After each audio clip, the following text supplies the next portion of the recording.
So hey everyone, welcome back to my channel. Today we are going to do 9th standard Hindi chapter 11 जिसका नाम है निर्माणों के पावन युग.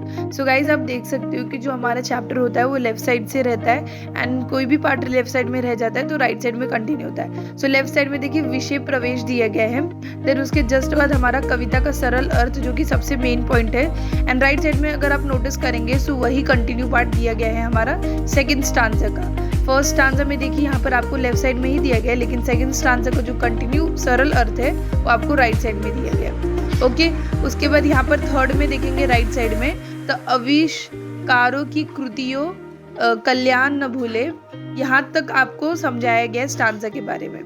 जो पहला है हमारा वो है निर्माणों के पावन से लेकर अनुसंधान न भूले. तो यहाँ तक जो आपका स्टांजा दिया गया है हिंदी के टेक्स्ट बुक में वो आपको समझाया गया इस ये लाइन में. ओके, फर्स्ट में. देन सेकंड जो हमारा लेफ्ट साइड में ही स्टार्ट हुआ है, लेकिन कंटिन्यू पार्ट उसका कहाँ पर है, राइट साइड में टॉप में देख सकते हो. सो आप पहले लेफ्ट साइड को वॉच करो, देन उसके बाद राइट साइड को वॉच कर लेना. ओके, और जैसे मैंने आपको सेकेंड के बारे में बताया तो सेकेंड यहाँ पर देखिए शील विनय आदर्श वसुधा का कल्याण न भूले, यहाँ तक आपको समझाएगा. तीन ही स्टांजा के ऊपर दिया गया, फिर उसके बाद हमारा ओवर हो जाता है कविता का सरल अर्थ, और उसके बाद जस्ट हमारा स्टार्ट हो रहा है सबसे मेन पॉइंट जो कि है हमारा कृति एवं अध्याय. यहाँ पर देखिए पद्यांश क्रमांक 1 दिया गया है लेफ्ट साइड में एंड उसका स्टांजा दिया गया है, फिर उसके जस्ट बाद शब्दार्थ दिया गया है.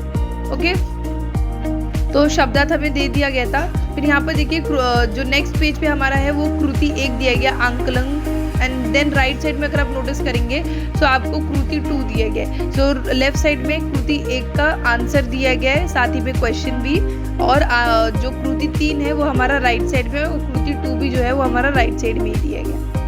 ओके, और गाइज जहाँ पर भी आपको क्वेश्चन में स्टार मार्क दिखे, सो जहाँ पर भी स्टार मार्क दिख रहा है सो आपको जो आपका क्वेश्चन होगा वो आपको टेक्स्ट बुक का क्वेश्चन होगा. सो इससे आपको वर्कबुक्स और टेक्स्ट बुक के क्वेश्चंस इजीली फाइंड हो जाएंगे कि जो स्टार मार्क क्वेश्चन है वो आपके वर्कबुक के क्वेश्चन है. ओके गाइज, जैसे मैंने आपको बताया लेफ्ट साइड में आपका कृति 1 रहेगा, राइट साइड में देखिए हमारा पद्यांश क्रमांक 2 स्टार्ट हो चुका है, और यहाँ पर उसके मीनिंग भी दिए गए. मीनिंग को भी थोड़ा नोटिस करते चलिए, मीनिंग ज़्यादा अगर वर्कबुक में पूछा जाता है तो आप इसको भी लिख सकते हैं. ओके, अभी यहाँ पर देखिए हमारा पद्यांश क्रमांक 1 का दिया गया है कृति 1, और कृति 1 राइट लेफ्ट साइड में है, और कृति 1 का जो सेकंड क्वेश्चन है उसमें जो सेकंड क्वेश्चन आपको एक स्टार मार्क दिख रहा है तो ये आपका टेक्स्ट बुक का क्वेश्चन है. राइट साइड में नोटिस करिए आपका कृति 1 का ही आंसर कंटिन्यू है. ओके, और कृति 1 का जो आंसर है आपका स्टार्ट हो चुका है लेफ्ट साइड में, लेकिन कंटिन्यू पार्ट आपको राइट साइड में दिया गया. देन उसके बाद हमारा कृति 2 स्टार्ट हुआ है. कृति 2 बहुत छोटा दिया गया है, सो उसका जस्ट आंसर हमारा स्टार्ट हो जा रहा है क्वेश्चन के बाद ही. फिर उसके बाद हमारा कृति 3 है, और यहाँ पर लेफ्ट साइड में नोटिस करेंगे सो कृति 1 के 3 ही क्वेश्चन थे, देन उसके बाद उसका आंसर स्टार्ट हुआ है, और रिमेनिंग पार्ट जो है राइट साइड में दिए गए. सो प्लीज़ आप एक बार अच्छे से वॉच जरूर कर लेना.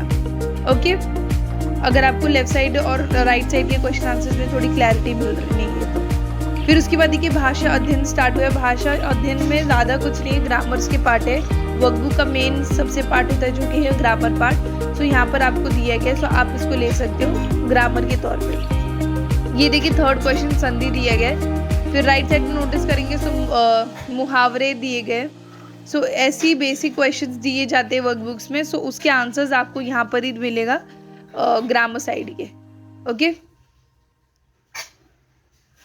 देन कारक है, ऐसे पॉइंट वाइज जो भी आपको पॉइंट वाइज जो सब टॉपिक्स है ग्रामर के.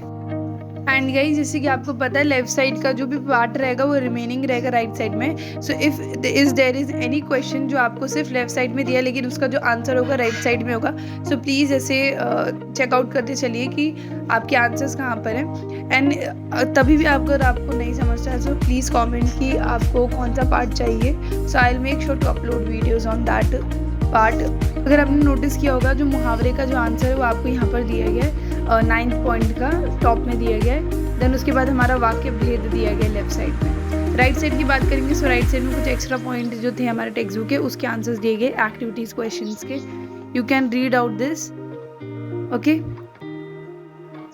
सो यहाँ पर देखिए हमारा उपक्रम स्टार्ट हुआ है, वाक्य शुद्धिकरण तक जो ग्रामर के पॉइंट्स है वो ओवर हो जाते हैं। सो गाइज यहाँ पर देखिए हमारा जो चैप्टर है वो ओवर होता है। So guys if you find this video interesting और helpful so please like this video and share with your family and friends, और कमेंट कीजिए कि आपको कौन सा वीडियो चाहिए।